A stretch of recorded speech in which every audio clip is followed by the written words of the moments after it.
Well, the most significant one to my mind was the very bright, shining spotlight, is all I could call it.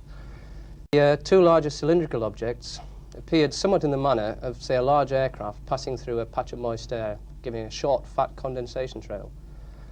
Well, there were no aircraft there large enough that we could see to have caused anything like this, and no other aircraft in the sky at that time in the direction we were looking.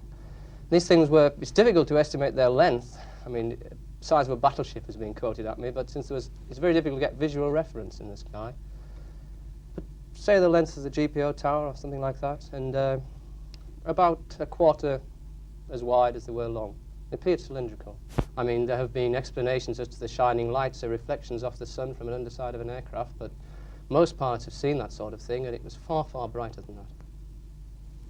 It certainly wasn't a star or a planet. On our flight back, we passed the same area of sky at about 2 hours later. This was at 11 p.m. It was dark. It was a perfectly clear night. We had the aircraft weather radar on, and we picked up some very definite returns, very solid returns. There were no clouds in the sky, so it couldn't have been a cloud return.